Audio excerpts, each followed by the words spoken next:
भद्रक जिला साबरमती थाना साहड़ा पंचायत बाईदास साहि मां बासुरी मंदिर प्रांगण में श्री श्री लक्ष्मी अनंत नारायण धान शयन अधिवास गत फेब्रुआरी 4 तारिख माघ सप्तमी मंगलवार दिन अनुष्ठित हो आसंता फेब्रुआरी 28 तारिख मार्च 4 तारिख पर्यंत श्री श्री लक्ष्मी अनंत नारायण नूतन विग्रह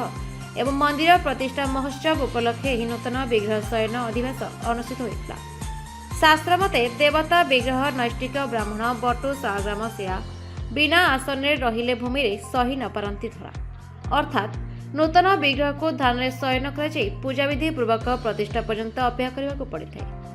उपलक्षे ग्रामर श्रद्धालु विग्रह शोभायात्रा सामिल हुई अंडराई बजार बाहरी ग्राम परिक्रमा कर मां बासुरी मंदिर निकट में पहुंची विग्रह स्नान पर शयन अधिवेशन कार्यक्रम आरंभ होता। यह अधिवेशन कार्यक्रम में मुख्य कर्ताकर्ती भाव दिवाकर साहू एवं पत्नी कांचनबाला साहू संकल्प करते। साहू दंपति दीर्घ वर्ष स्वप्न साकार होगा जाऊथरा खुशी लोतकभरा नयन गणमाध्यम को प्रतिज्ञा देते एवं प्रतिष्ठा महोत्सव में जोग देवाई समस्त अनुरोध करते। ये लक्ष्मी नारायण अनंत नारायण बहुत पुरातन मूर्ति घरे पूजा पाई होती किंतु मनर गोटे मानसिक अभिलाष रही आसला केमी गोटे मंदिर गोटे करी प्रभु को नूतन विग्रह स्थापना करी एवं समस्त कार्य संपादन करी बोली मनर गोटे आशा रही आसीला किंतु से आशा बहुत दिन पर आज सफलित होइछि। आज 28 तारिख रे प्रभु आसिकी धान शयन करिसंती। आज 25 दिन पर फेब्रुआरी 28 तारिख रु मार्च 4 तारिख पर्यंत पंचम दिन व्यापी महायज्ञ महाआडंबर सहित समस्त ग्रामवासी सहित उत्साहित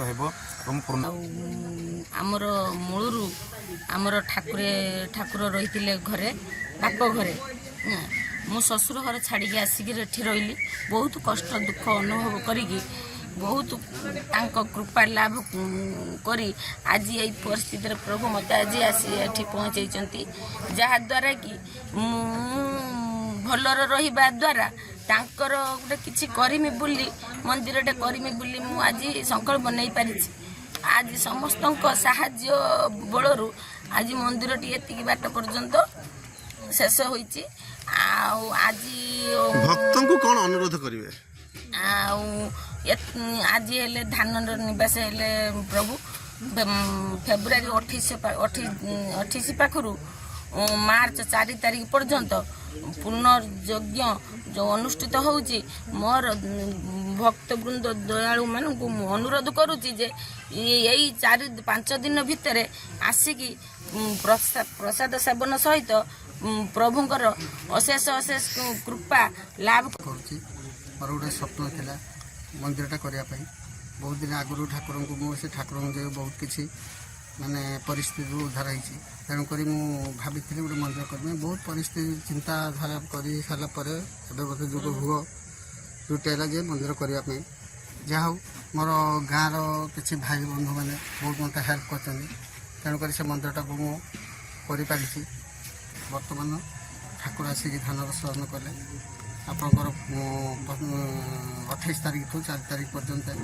यज्ञ फेब्रुआरी 28 रु मार्च 4 पर्यंत यज्ञ हम तेणुक समस्ते भाई बंधु को मुझे निमंत्रण करती जे आसी यज्ञर सहयोग कर संचालन भी कर। भद्रक जिलार Subhrajit Pal report the Republic Odisha 24 news.